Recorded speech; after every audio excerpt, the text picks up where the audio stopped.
This is Jim Cantelon today. This is Bible study for the 21st century.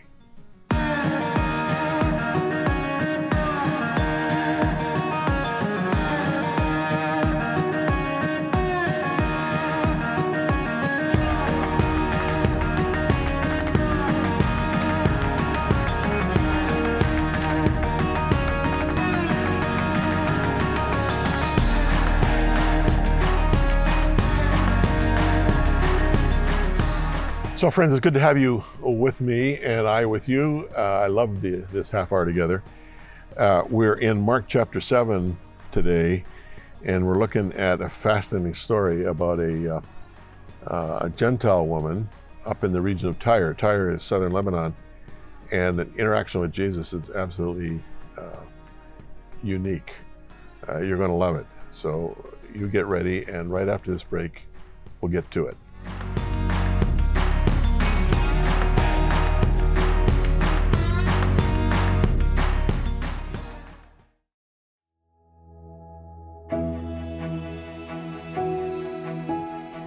WOW works with local churches in needy countries. We mobilize those churches, pastors, and volunteers in a concerted effort to care for orphans and widows in their homes and villages. Through that strong faith-based platform, we're able to not only provide food, medicine, and crisis intervention, but we're also able to lead these afflicted ones to faith in God. It's powerful, humbling, and well worth the effort. Please support WOW with your generous gifts and faithful prayer. Thank you.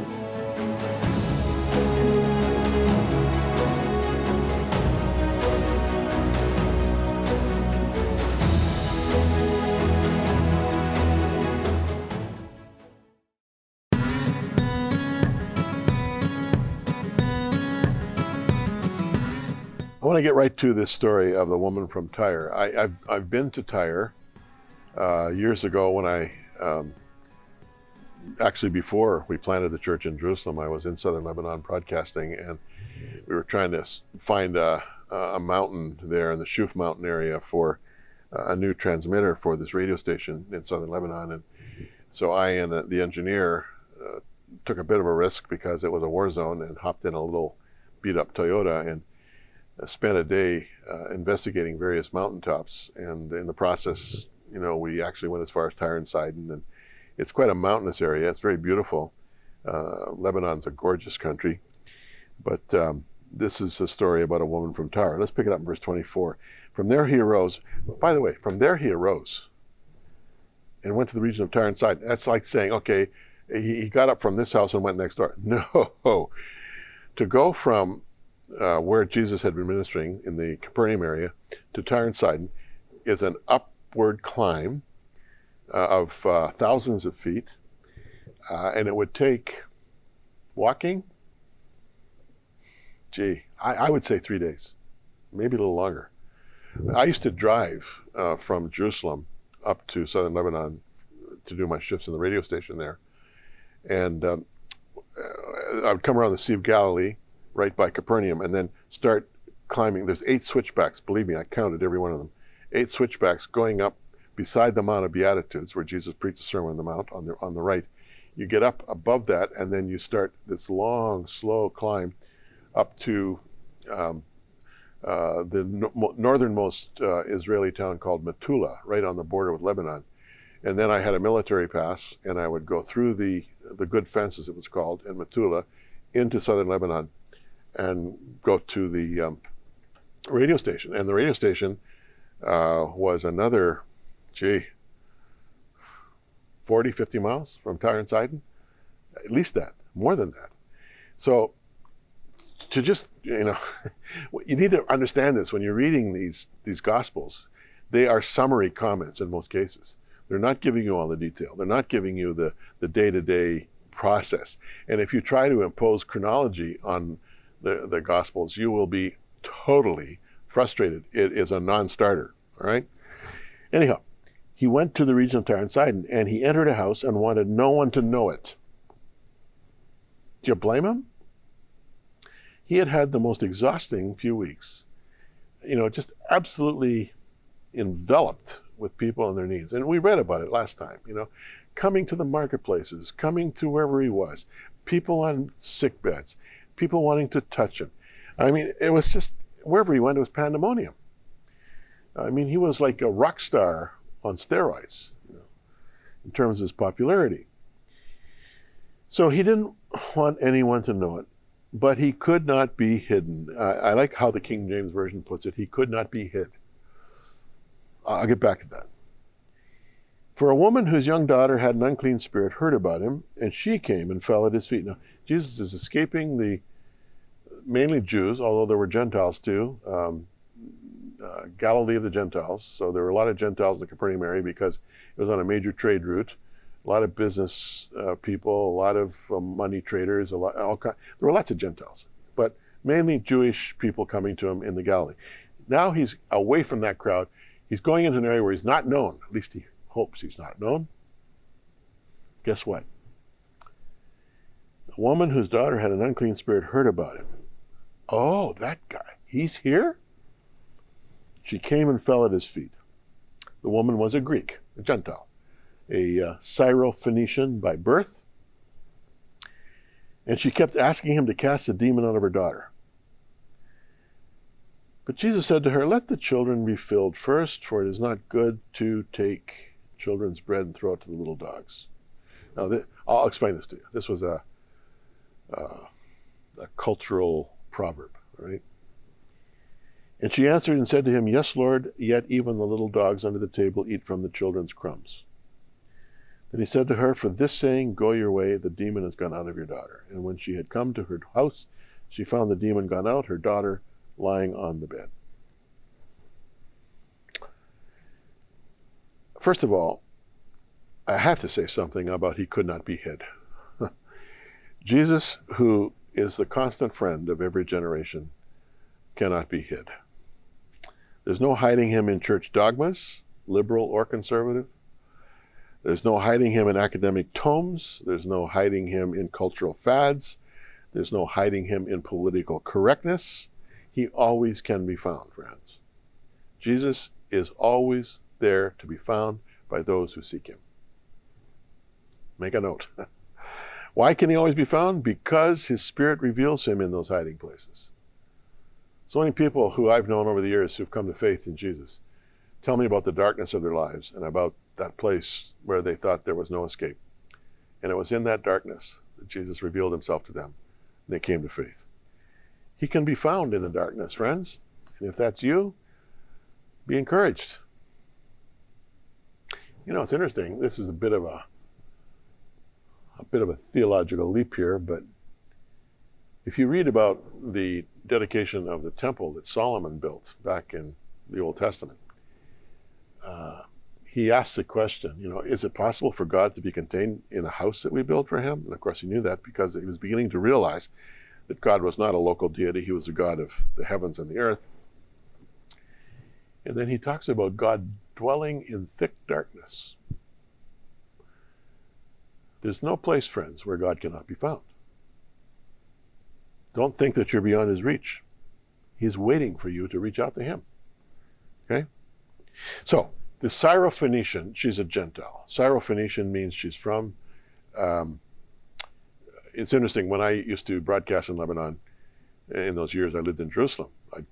As I said, drive up to Lebanon every week. I got to know a lot of Lebanese people, and they would say, no, the world says we're Arabs. We're not Arabs, we're Phoenicians. They were people from the sea, and you can Google Phoenician and read more about them. This was a Phoenician woman with a demon-possessed daughter. And Mark doesn't describe what the nature of this evil spirit's action was, but obviously it was a problem. Jesus answers in the strangest way.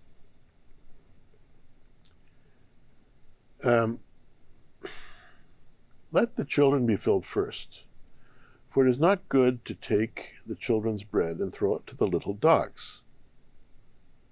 This was a well-known cultural adage that basically said, what? I'm a Jew, you're a Gentile. We have nothing to do with you. And you have nothing to do with us. In fact, you call us dogs. We call you dogs. Okay? Instead of being put off by this, because she might have been put off by it, she might have been intimidated by it, she responds with one of her own, as a Gentile to a Jew. And she makes a clever saying that impresses Jesus. She says, "Yes, Lord, even the little dogs under the table eat from the children's crumbs." Jesus liked this. This repartee was for her benefit, demonstrating that her racial prejudice and fear was not to be regarded. Because essentially she approached him with fear that she would be culturally rejected by this Jewish rock star. He was being kind to her. He set her up, giving her the impression that he was going to reject her. And instead of shrinking, she came back at him courageously, and Jesus loved it. Okay. And for the benefit of both Gentile and Jews, in this case, his disciples, who are watching this with rounded eyes, you can be sure, witnessing this conversation, Jesus did what he did. He was making the point. God is no respecter of persons, nor of ethnic origin. Boy, I'll tell you, that's a relevant message, huh?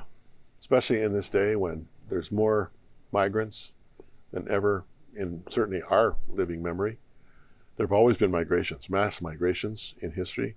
There's always been, wars and rumors of wars. There's always been displaced people.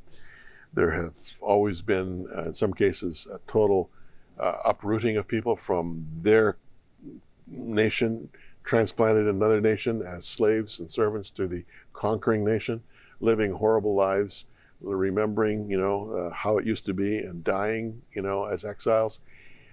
Migration, migrants, refugees, it's as old as the human story, okay? But in our time, we're very aware of massive migrations going on, mainly because of war and famine. Famine usually is man-made. And it's difficult for us to kind of get our minds around it, to know how to handle it. Governments sometimes rise or fall on their record with regard to either welcoming or rejecting migrants. I'm not about to extemporize here on that topic, but the point is that whether you're a migrant or whether you're a well-established citizen, you have a soul, and God loves you, okay? And if you are a migrant or an immigrant watching this program on the internet somewhere, you need to be encouraged with that reality. The Lord knows your name, He knows your situation, and He can be a comfort even in the midst of a storm. I'm not going to give you easy answers or hackneyed phrases. I'm just going to simply say that the Lord knows your name. Don't forget it. Reach out to Him and let Him reach down to you. And who knows what tomorrow might bring.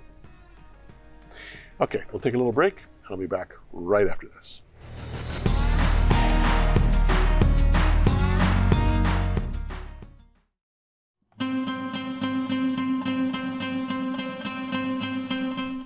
Friends, this is a very urgent hour we're living in. The whole world seems to be in lockdown, as you know. Every moment, it seems, the stats are changing. I want you to know that we're trying to do something from a biblical perspective that will help us come to understand this COVID-19 crisis from a biblical perspective. This is not a prophetic utterance, but this is just simply looking at it from a biblical view of love for God and love for neighbor. And so on the website, wowmission.com or jimcantelontoday.com, you'll be able to log on to a teaching I have done on righteousness and justice and the COVID-19 crisis. That's wowmission.com and jimcantelontoday.com. I'll be looking for you there. Thank you for watching.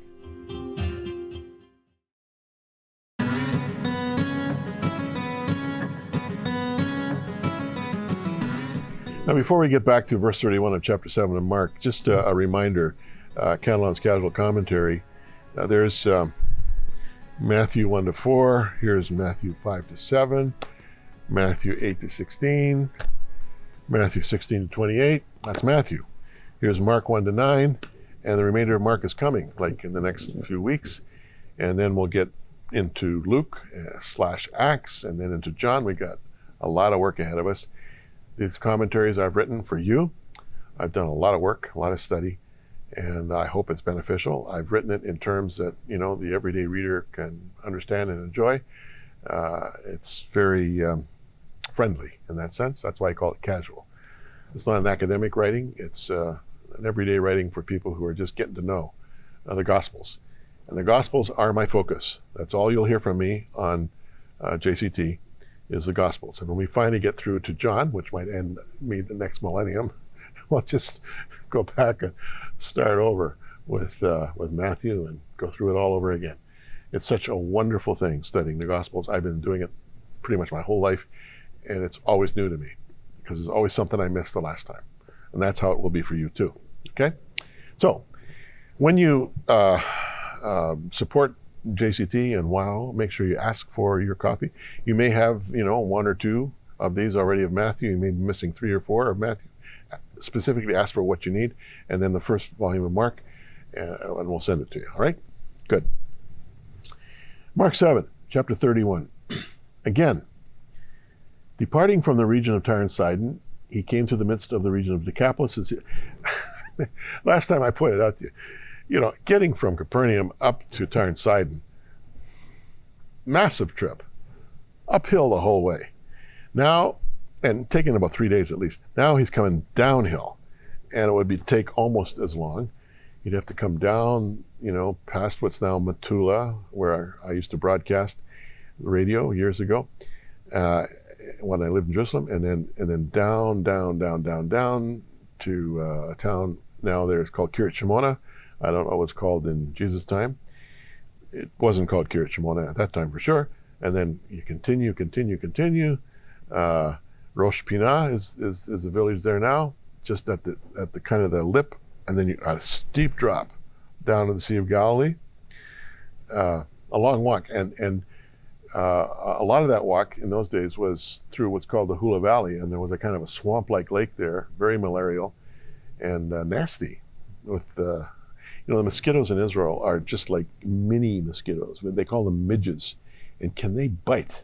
Man, oh man, I was up on the Golan Heights one time trying to do some television, and it was all I could do to look at the camera without slapping my face because the midges were all, Anyway, these journeys were arduous, okay? And so Mark's just departing from the region of Tyre and Sidon, came to the you need to know, that was a huge, as we say in Hebrew, esek. It was a huge effort, a huge task, okay? To the region of Decapolis, to the Sea of Galilee. Decapolis, that means that when he came down, he went around on the eastern side, which we now call the Golan Heights. And Decapolis was a region of 10 cities. They were Roman military cities, basically, that were there to maintain civil and peaceful law and order under Roman rule in the Upper Galilee and the Lower Galilee as well. Pardon me. And so there were these 10 cities, and that's what the Decapolis refers to. Then, and here you go again, they brought to him one who was deaf and had an impediment in his speech. They begged him to put his hand on him. He took him aside from the multitude, put his fingers in his ears, spat, and touched his tongue. Then looking up, what's going on here? Looking up to heaven, he sighed and said to him, Ephphatha, that is, be opened. Immediately his ears were opened, the impediment of his tongue was loosed, and he spoke plainly. Then he commanded them that they should tell no one, but the more he commanded them, the more widely they proclaimed it. And they were astonished beyond measure, saying, he's done all things well. He makes both the deaf to hear and the mute to speak.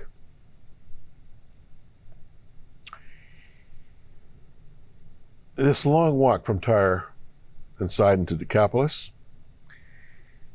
undoubtedly had wearied him. But no sooner does he get to where he's going to stop for the night, and this would be probably the 4th night since he left Tyre and Sidon, but people are bringing the sick to him.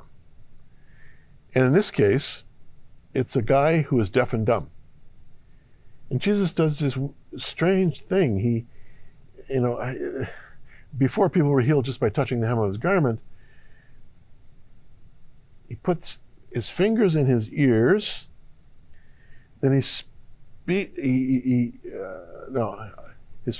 puts his finger in his ears. Then he spits on his hand and touches the guy's tongue.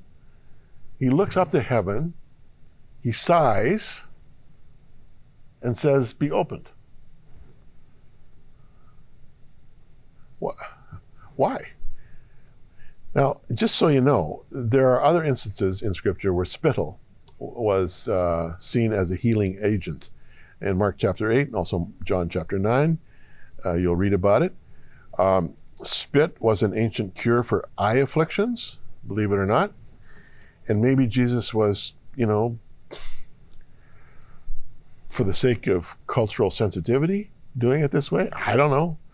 He gives no explanation for his use of saliva. The onlookers, of course, are saying, "What's going on here?" They're totally amazed. And when they see the guy obviously hearing, clearly speaking, get your mind around that. The guy never learned to talk because he couldn't. And suddenly he can talk, and he's talking clearly. This absolutely astonishes them. And then they hear Jesus say to all of them as they're looking on, "Don't tell anybody about this." Surely Jesus knew that wouldn't happen. And of course it didn't happen. As soon as they left him, they were telling everybody. The more widely they proclaimed it, the more he commanded them not to. That's exactly what Mark says in verse 36. Because they were so amazed at Jesus. Huh? This guy is a surprise every day. I mean, he heals one way one day, he heals another way the other day. One day he's telling Proverbs to a Syro-Phoenician woman, and they're having this kind of repartee with cultural proverbs, and he says, "Oh, by the way, your girl is healed." I mean, there's no predicting how he's going to act and what he's going to do. I love it. You know, among other things, what this cautions me, as a long-term pastor, is to not allow myself, let alone people, to try to force me into a mold whereby you would do everything the same way every time. Just because it worked this way then doesn't mean it's going to work that way now. Nor should it. Life is fluid. It's not static. It's an adventure.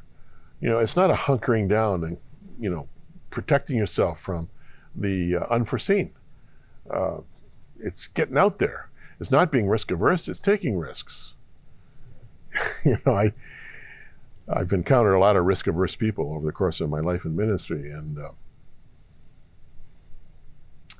sometimes they're quite amazed at the course my life has taken. I won't get into it now. I'm not here to talk about myself, but I've taken a lot of risks in my life, a lot of career and / ministry risks.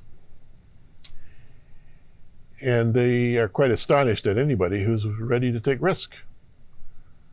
And I say, you know what? Life is risky. You can't control life.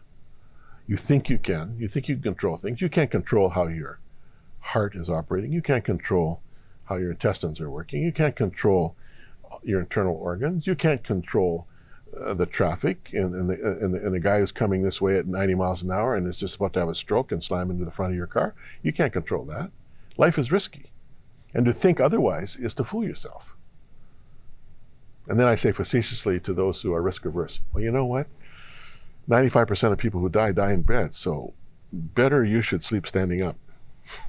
Because if you go to bed, you're going to die for sure.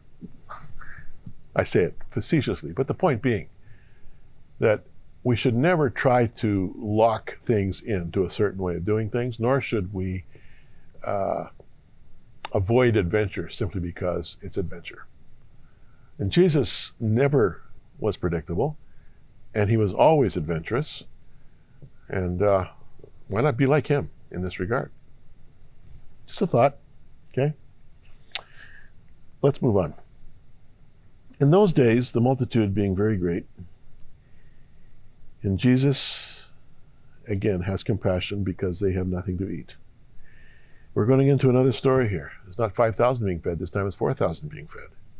Verses 1 to 10 of chapter 8. This is in the area of the Decapolis. And what's different about this story is that these are Gentiles. The feeding of the 5,000 were Jews. The feeding of these people in the Decapolis are Gentiles, all right? As I said, the Decapolis was a confederation or a federation of Greek cities ruled by the Romans, built by veterans of Alexander the Great's army. Most of them were east of the Jordan, very welcoming to the rule of Rome, I might add, full of Gentiles. They essentially were there for military self-defense, and they were very, very prosperous. They were along or near the major trade routes. They were full of life, okay? And Jesus had had very little to do with them. But now he's coming into this area, and he's already healed someone, and there's more to come. I think I need to, hold it there, and I'll summarize this when I get back to the next segment because time marches on. But you need to read Mark chapter 8, verses 1 to 10. There's some very interesting things there, and I'll highlight some of those next time we get to it. I'll be back right after this.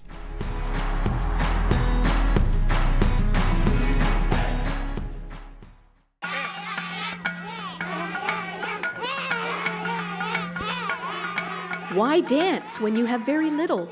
When you live from day to day with food insecurity, rampant disease, sickness, and death? You dance because your heart is full of love for God and your hope is strong. WOW has come alongside as the hands and feet of the Lord, providing both home-based care and assurance of God's love. You're happy and you've got to dance. Please support WOW. Let's keep them dancing.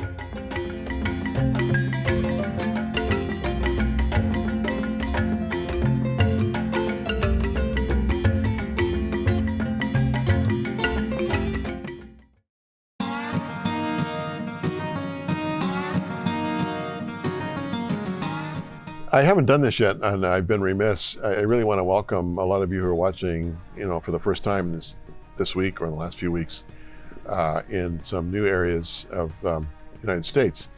We are national in Canada with the Vision Network. We're national in the U.S. with the National Religious Broadcaster Network, but we're also beginning to be carried by a lot of the smaller networks and private stations in various parts of America.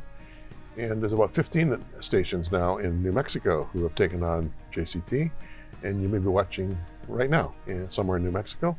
Welcome. There's also a new station in Texas. Welcome. And we're looking at other states in the next little while where we'll also be saying welcome. So whether you're in Canada or whether you're in the States or whether you're watching somewhere in the world on the internet, we're just here to bring the gospel to you. Hope you're enjoying it. See you next time.